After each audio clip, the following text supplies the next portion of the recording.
El hijo se había soñado alas bajo la experta dirección de su padre y maestro. Durante muchos años las había creado pluma por pluma, músculo por músculo y huesecillo por huesecillo en largas horas de trabajo, de sueño, hasta que tomaron forma.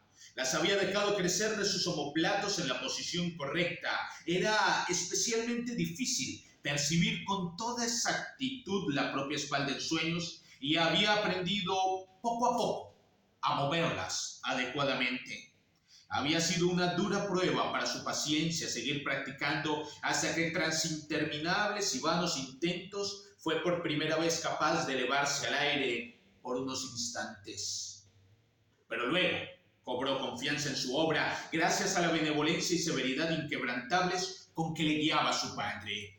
Con el tiempo se había acostumbrado tan por completo a sus alas que las sentía como parte de su cuerpo, tanto que experimentaba en ellas dolor o bienestar. Al final, había tenido que borrar de su memoria los años en que había estado sin ellas. Ahora, era como si hubiese nacido con alas, como con sus ojos o manos. Estaba preparado. No estaba en absoluto prohibido abandonar la ciudad laberinto. Al contrario, quien lo lograba era mirado como un héroe, un bienaventurado, y su leyenda era contada durante mucho tiempo.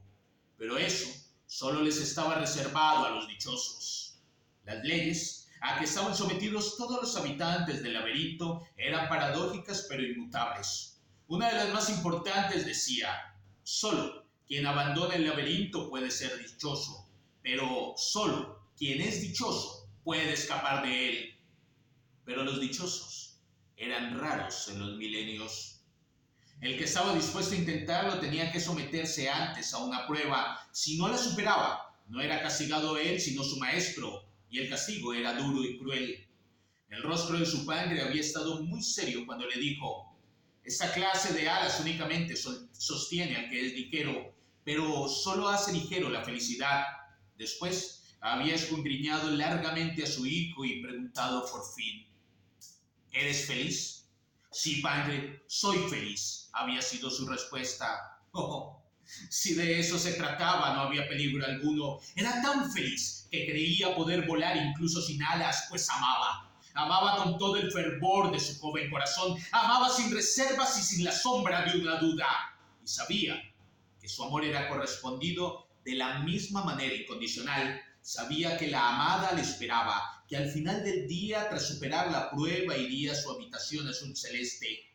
Entonces, ella se echaría en sus brazos ligera como un rayo de luna, y en ese abrazo infinito se elevarían sobre la ciudad, dejando atrás sus muros como un juguete arrinconado. Volarían sobre otras ciudades, sobre bosques y desiertos, montañas y mares, lejos y más lejos, hasta los confines del mundo.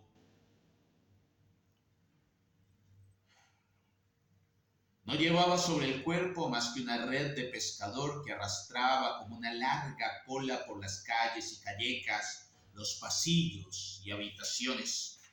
Así lo quería el ceremonial en aquella última prueba decisiva. Estaba seguro de que la superaría, aunque no la conocía. Solo sabía que siempre se adecuaba por completo a la personalidad del candidato.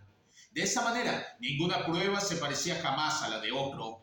Podía decirse que la prueba consistía precisamente en adivinar a través del autoconocimiento en qué consistía aquella.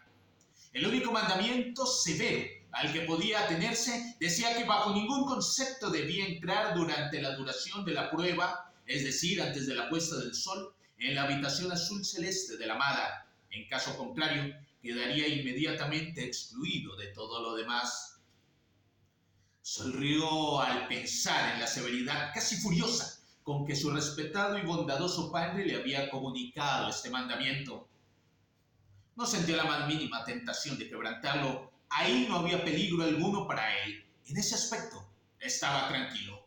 En el fondo nunca había entendido bien todas aquellas historias en las que un mandamiento semejante hacía que alguien se sintiese precisamente impulsado a vulnerarlo. En su marcha por las desconcertantes calles y edificaciones de la ciudad laberinto, había pasado ya varias veces ante la construcción en forma de torre, en cuyo piso más alto, cerca del tejado, vivía la amada, y 2 veces incluso ante su puerta, sobre la que figuraba el número 401. Y él había pasado de largo sin detenerse. Pero eso no podía ser la verdadera prueba. Habría sido demasiado sencilla, excesivamente sencilla. A todas partes donde llegaba se encontraba con desdichados que le miraban o seguían con ojos admirados, nostálgicos o llenos de envidia. Conocía a muchos de ellos de antes, aunque tales encuentros no podían producirse nunca intencionadamente. En la ciudad laberinto la situación y disposición de las casas y calles cambiaba ininterrumpidamente. Por eso era imposible darse cita en ella. Cada encuentro sucedía casual o fatalmente, según como se quisiera entender. Una vez, el hijo sintió que la red que arrastraba quedaba prendida y volvió sobre sus pasos. Bajo el arco de una puerta vio sentado a un mendigo cojo que enganchaba una de sus muletas en las mallas de la red. ¿Qué haces?, le preguntó. Ten piedad, contestó el mendigo con voz ronca. A ti no te pesará, pero a mí me aliviará mucho. Tú eres un hombre dichoso y escaparás del laberinto, pero yo permaneceré aquí para siempre, porque nunca seré feliz. Por eso te pido que te lleves una pequeña parte al menos de mi desdicha, así participaré un poco en tu evasión. Eso me daría consuelo. Los dichosos raramente son duros de corazón, tienden a la compasión y dejan participar a otros de su abundancia. Está bien, dijo el hijo, me alegra poder hacerte un favor con tan poco.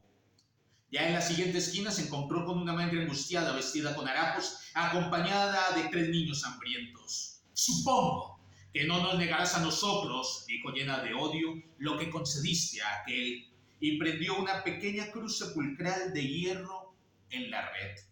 A partir de ese momento la red se hizo cada vez más pesada. Había un sinnúmero de desdichados en la ciudad laberinto y todos los que se encontraban con el hijo prendían cualquier cosa en la red. Un zapato, una prenda de vestir o una estufa de hierro, un rosario o un animal muerto, una herramienta o hasta una puerta. Caía la tarde y se aproximaba el final de la prueba. El hijo avanzaba penosamente paso a paso, inclinado hacia adelante como si luchase contra una gran tempestad inaudible. Su rostro estaba cubierto de sudor, pero todavía lleno de esperanza, pues creía haber comprendido en qué consistía su misión y se sentía, a pesar de todo, con las suficientes fuerzas para llevarla a cabo. Entonces anocheció y seguía sin venir nadie para decirle que ya bastaba. Sin saber cómo, había llegado con la interminable carga que arrastraba la terraza de aquella casa como una torre en la que estaba la habitación azul celeste de su amada. Nunca se había percatado que desde allí se divisaba una playa, aunque tal vez ésta no había estado nunca en aquel lugar. Profundamente preocupado, el hijo se dio cuenta de que el sol descendía detrás del horizonte brumoso. En la playa había 4 hombres alados como él, y aunque no podía ver al que hablaba, oyó claramente cómo eran absueltos. Preguntó a gritos si le habían olvidado, pero nadie le prestó atención. Tiró con manos temblorosas de la red, pero no logró quitársela de encima. Gritó una y otra vez, llamó a su padre para que viniese a ayudarle, inclinándose todo lo que podía sobre la barandilla. La última luz del crepúsculo vio como allí, abajo, su amado envuelta en velos negros salía conducida por la puerta. Luego apareció, tirado por 2 caballos negros, un coche negro cuyo techo era un gran retrato, el rostro lleno de dolor y desesperación de su padre. La amada subió al coche y éste se alejó hasta que desapareció en la oscuridad. En ese instante, el hijo comprendió que su misión había sido ser desobediente y que no había superado la prueba. Sintió como sus alas creadas en sueños se marchitaban y caían como hojas otoñales y supo que nunca volvería a volar, que nunca podría ser otra vez feliz y que mientras durase su vida permanecería en el laberinto, pues ahora formaba parte de él.